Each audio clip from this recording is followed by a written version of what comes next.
Monsieur le Président, Mesdames du jury, mon cher contradicteur, j'ai beaucoup de respect pour vous.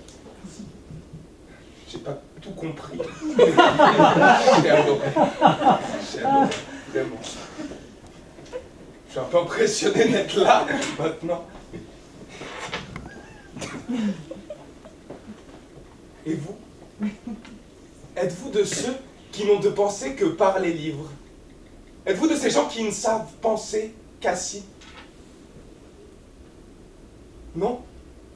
Non? Alors c'est parfait. Partons. Partons. Partez avec nous. Nous sommes de ceux qui avons l'habitude de penser en plein air, en marchant, en rampant, en dansant.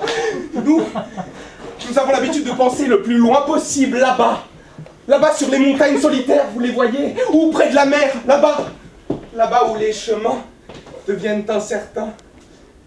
Nous sommes les ignares. Bienvenue. Oui, nous sommes les ignares. Et notre première question pour juger de la valeur d'un livre, d'un morceau de musique ou d'un homme, c'est de savoir s'il y a de la marche, s'il y a de la danse. Oui, mais là, je suis désolé, j'en ai pas entendu. Oui, j'ai l'impression de deviner comme vous avez eu vos idées, mon cher contradicteur. Était-ce assis? Comme maintenant. Vous sentez? On sent les intestins qui se compriment. Ce plafond qui pèse. L'étroitesse des murs. Cette poussière qui nous reste sur la langue. Oui. Ces toiles d'araignée dont on a envie de se défaire, vous le sentez? Oui. Ça sent l'intellectuel assis. J'en suis désolé. Ça sent le formol, monsieur. Monsieur, avec tout le respect que j'ai pour vous, il fallait l'écrire debout, ce discours. Comme Victor Hugo écrivait ses livres debout, ou Jacques Brel composait ses chansons debout. C'est peut-être un détail pour vous, mais pour moi, ça veut dire beaucoup. Oui, debout. Debout. Debout, les damnés de la terre, marchez. Marchez comme le Candide de Voltaire pour devenir philosophe. Par le voyage. Oui, ou si vous ne pouvez pas marcher, tenez, roulez. Partons. Partons, mais par pitié, ne restez pas statique. Oui. Écoutez ce proverbe chinois qui nous dit que...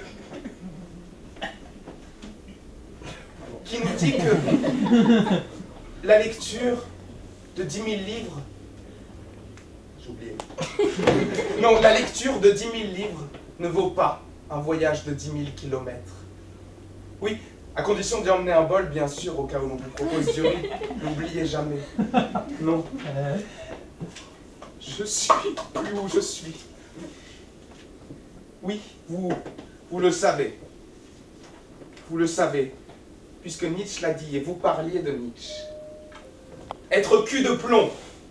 Voilà le péché par excellence contre l'esprit. Seules les pensées qui nous viennent en marchant, en plein air, valent quelque chose. C'est Nietzsche qui disait ça. Quand il répondait à Flaubert qui disait « On ne peut penser et écrire qu'assis ». Non. Non, et vous parliez de Ribéry.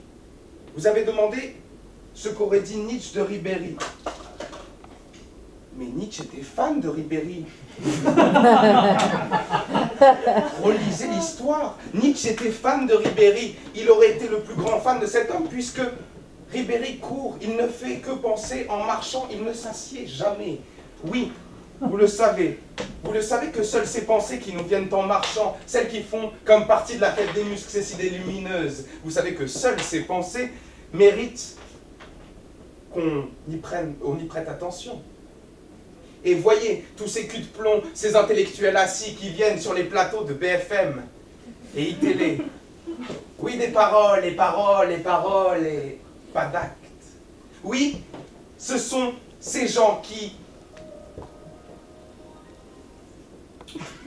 On peut se reposer un peu, ça me... Non, ces gens qui font partie de ces intellectuels, ces culs de plomb qui Bah, distribue des bons points, des mauvais points à ceux qui marchent, à ceux qui luttent, à ceux qui se battent.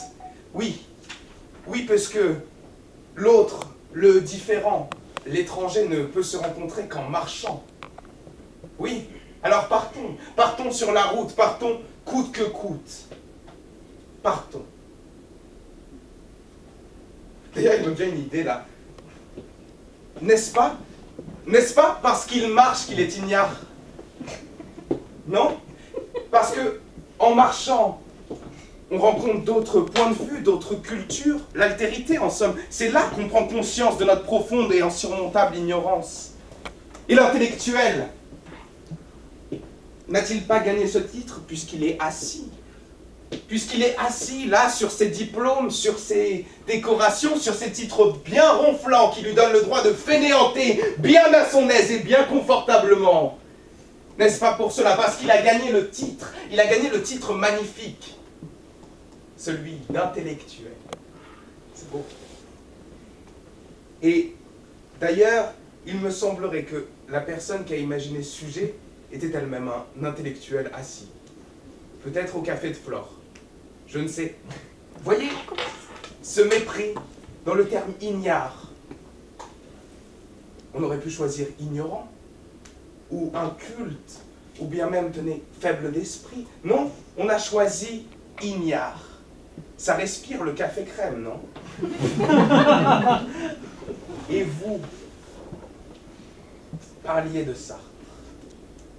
Je vous imagine très bien avec votre ami Sartre, à boire de l'absinthe, à fumer de l'opium, à ne plus faire deux pas droits. Oui, vous jugez, assis, cramponné à vos deux accoudoirs, au café de Flore, vous-même. Oui. En fait, dans ce sujet, quand je l'ai lu la première fois, je me suis senti un peu concerné, j'avoue. J'ai lu ignare. J'ai entendu grosse tâche. Et je ne vous en veux pas. Non. Non, je tiens ici à vous déclarer toute mon amitié, cher auditoire, mais je dois vous dire quelque chose de très important. Je dois vous dire que nous ne savons rien. Oui, nous ne savons rien. Nous sommes tous ici des ignares. Voilà tout. Dites comme Socrate, le plus grand savant de son temps, je ne sais qu'une chose, c'est que je ne sais rien. Oui, vous devez comprendre que tous vos contemporains, bien vous, mademoiselle, près de la fenêtre, non? Ne vous estimez pas épargné par la sottise? Non. Non pas. Moi, misogyne, non. Moi, le plus fervent homène misogyne, je vous rigoler, j'espère, non? Non, ce que je vous disais, c'est que tous ces gens, ici, ont trouvé des moyens plus ou moins subtils de voiler, de masquer leur ignorance. Mais elle est bien là. Et quand vous avez compris cela, vous êtes libre. Vous sentez ce vent de la liberté? Vous sentez ce petit vent qui vous caresse les oreilles et qui vous donne ce petit frisson dans la nuque? Vous le sentez? C'est la liberté. Oui, c'est maintenant. Maintenant que vos esprits ont pris conscience de leur propre néant. C'est maintenant. Maintenant que vous allez pouvoir recevoir mon message. Il est grand temps de s'élever contre la paresse. D'enlever cette graisse autour de nos cerveaux, autour de nos cœurs. De ne plus écouter ces intellectuels assis qui ont fait tresse avec leurs chaises. Ces esprits sclérosés qui vous reprocheront toujours le geste, l'action. Oui, parce que j'ai envie que vous leur dites à ces gens-là que, de ma part d'ailleurs, que du plus haut trône du monde, on n'est jamais assis que sur son cul. Oui. Et c'est ça qui les effraie. Eux, c'est leur pire crainte, c'est le mouvement, la marche de la pensée qui galope. Ça les effraie. Parce que eux, leur angoisse profonde, c'est que les ignares, comme ils les appellent, aillent loin. Alors devenez ces rêveurs, marcheurs sublimes, ces vagabonds, ces bohémiens, rabaldiens. Partons, prenez la route au hasard. Attendez 2 minutes, s'il vous plaît, parce que là, je voyais monsieur du coin de l'œil depuis tout à l'heure qui essayait de se tirer et qui s'était trouvé une excuse pour aller voir le match. 2 minutes, s'il vous plaît. Non, ce que je suis venu vous dire, c'est d'écouter vos instants, de ressentir ces débordements de votre cœur. Oui, oui, respirez. Ah. Plongez au plus profond de vous-même. Ah. Et écoutez. Écoutez cette cascade sublime. Succombez à l'envie de marcher, d'aller loin, cette envie profonde que vous réprimez tout le temps. Oui, écoutez-la, pour une fois. Et là, je veux être honnête avec vous. Moi, je veux être Christophe Colomb.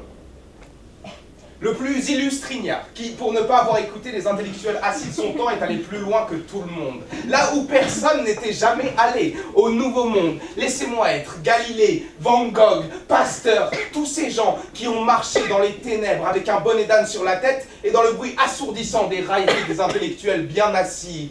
Moi, je marcherai comme Moïse, Jésus ou Mahomet. Avez-vous remarqué que les prophètes étaient tous de grands randonneurs? Oui, ce que je vous dis là, c'est que je veux être inscrit au panthéon des ignares. Je veux être élu démocratiquement, roi des cons. Je veux être la risée des intellectuels assis. Je veux être l'idiot sublime, celui de Dostoïevski. Je veux être crucifié, vous m'entendez? Je veux être crucifié au café de Flore. S'il vous plaît, faites-moi crétin, ignare, abruti, imbécile. Je serai heureux. Et je serai enfin libre. Libre d'aller loin, parce que vous le savez, les hommes sont intrinsèquement ignares et naturellement vagabonds. Vous le savez tous. Alors, mesdames, messieurs du jury, mesdames, messieurs de l'auditoire, vous avez le choix maintenant. Il y a deux possibilités, et vous les connaissez. On dit bien, marche ou crève.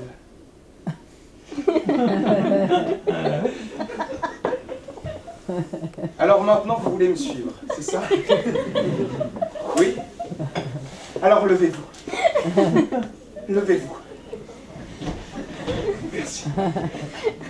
Merci. Levez-vous. Merci. Souriez. Souriez. Oui. Oui, c'est parfait. Marchons, avançons, toujours. Allons loin. Allez, allez, allons-y. Bravo.